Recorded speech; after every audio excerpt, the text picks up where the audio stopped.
Pour réaliser cette recette de pulled pork, je vais utiliser de la palette de porc qui a été au préalable fumée. Il s'agit donc d'une demi-palette avec les os. Vous allez utiliser de la moutarde américaine et également du rub. Donc c'est un rub maison, je l'ai appelé rock'n'roll. Il y a essentiellement du paprika, de l'oignon, de l'ail, du pimenton, un peu d'herbe et du poivre concassé.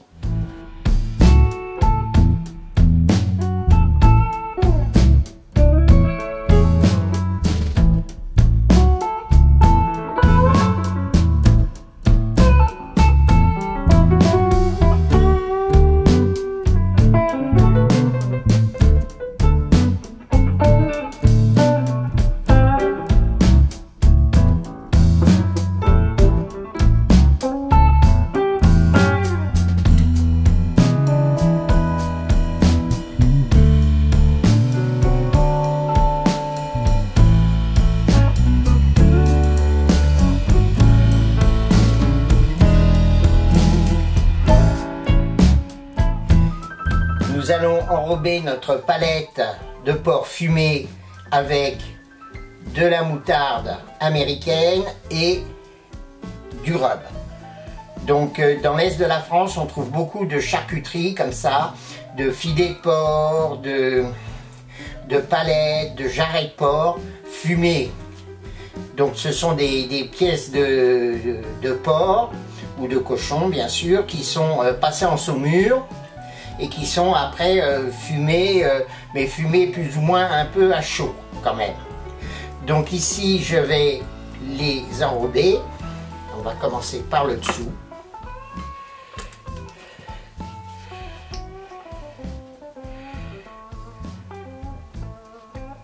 Voilà, je mets un peu de moutarde. Je vais bien étaler la moutarde.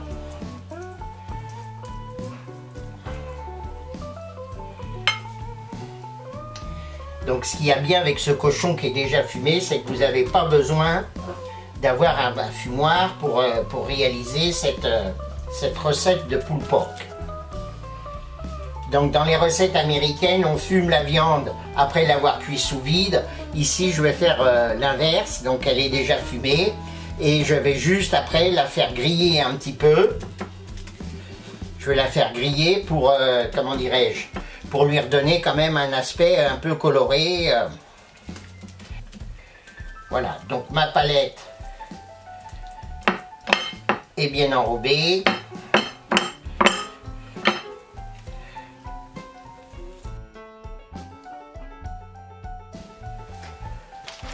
J'ai soudé le fond de ma poche, donc j'ai fait une double soudure. Donc la machine fait déjà une double soudure, donc j'ai doublé cette double soudure.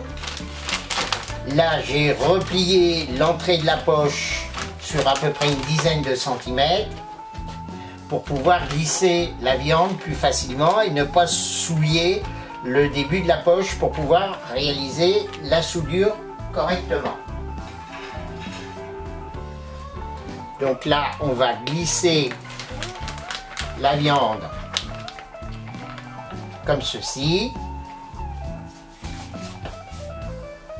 Donc je vais retirer mon gant qui est souillé et je vais pouvoir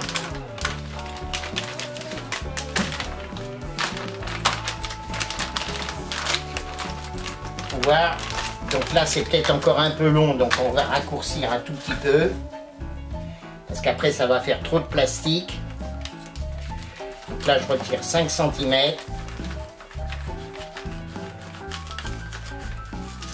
Comme ceci. Alors là, on va mettre dans la machine.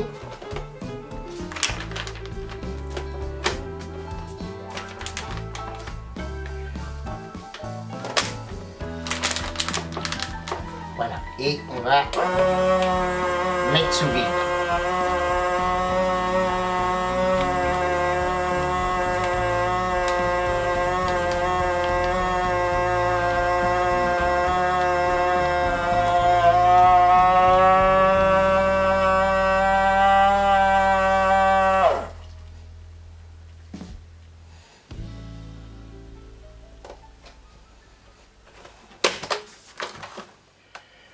donc on va doubler cette soudure aussi. Alors j'appuie toujours sur ma machine, bon c'est une petite machine premier prix, qui marche pas trop mal. Mais bon, je préfère quand même appuyer pour que l'adhérence des résistances se fasse bien au niveau de la poche. Voilà. Donc mon porc est prêt à cuire. Là, c'est la température. Donc, on va augmenter la température jusqu'à 71.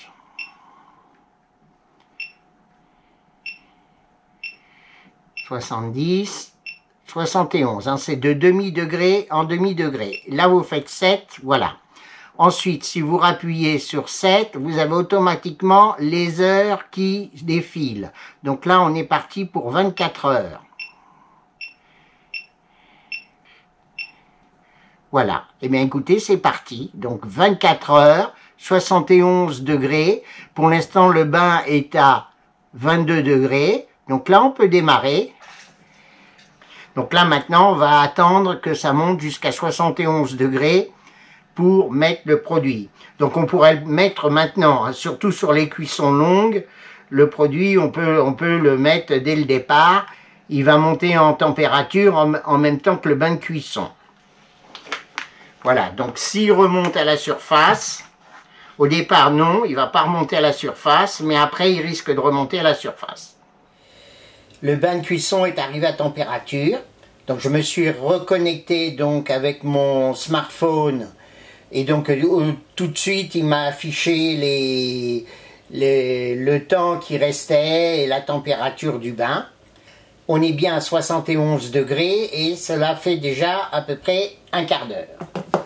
Donc on va vérifier si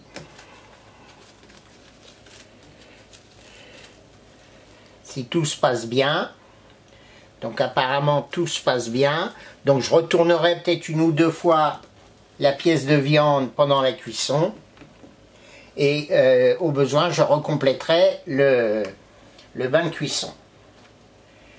Voilà, donc c'est très simple. Maintenant il faut patienter. C'est donc des cuissons qui durent très longtemps parce que c'est à basse température. Pour les viandes de première catégorie, ça peut varier entre 2 heures et 6 heures. Donc comme je le prévoyais, le morceau de viande a tendance à remonter.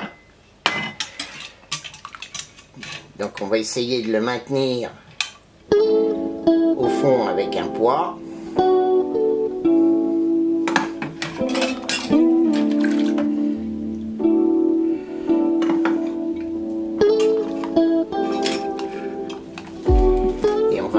Donc le couvercle avec le papier film qui a tendance à se déformer.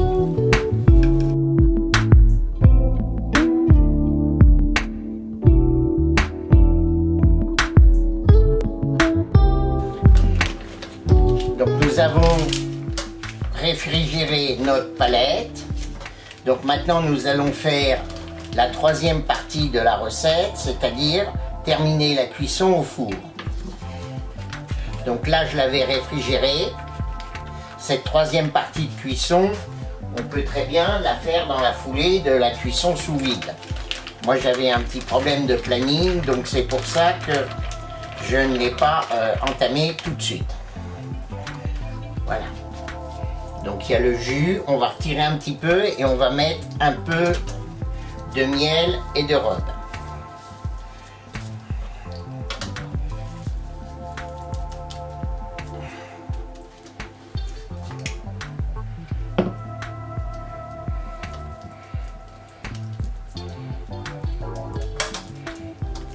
Donc on va badigeonner toute la surface de la viande avec un peu de miel, ce qui va lui donner une petite saveur un peu sucrée.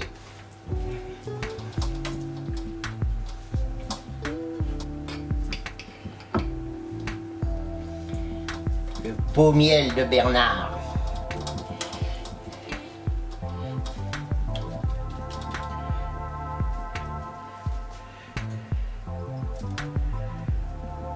Je remets un petit peu de rhum.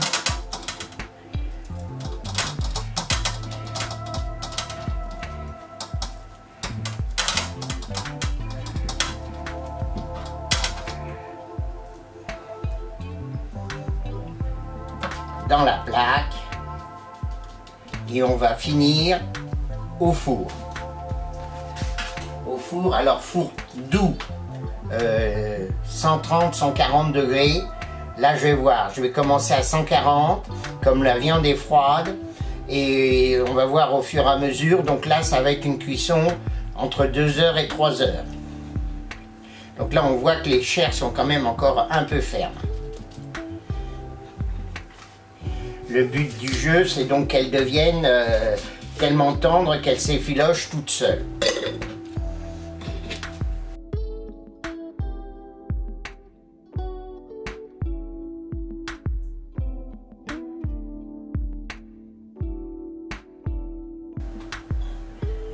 Voici notre épaule de porc confite. Donc on va essayer de retirer l'os. Normalement il doit se détacher, vous voyez, tout seul. Le petit filet qui est en dessous de l'omoplate. Là maintenant, on va séparer les chairs.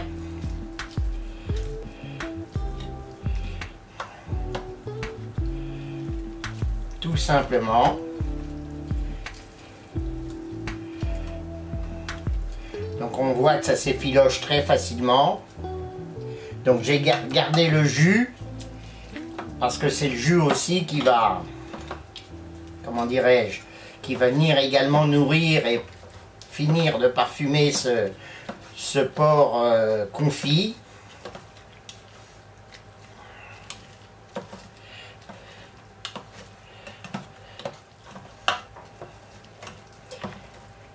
Bon, on voit qu'il y a des parties qui ont caramélisé un petit peu.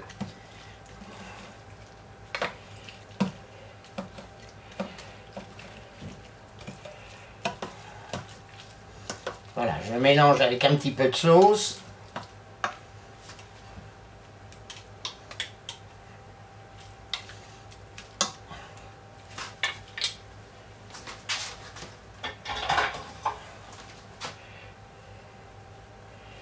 On va goûter.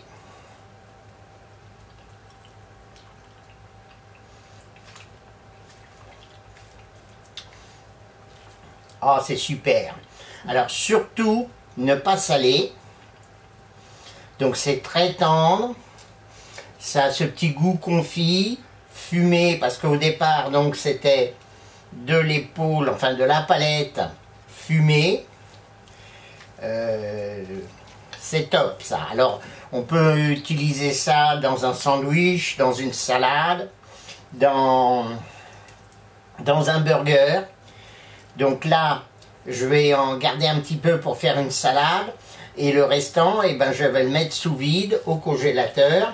Et quand j'aurai besoin de ce confit de porc, ce pulled pork, eh ben, je ressortirai. Il y a une petite poche.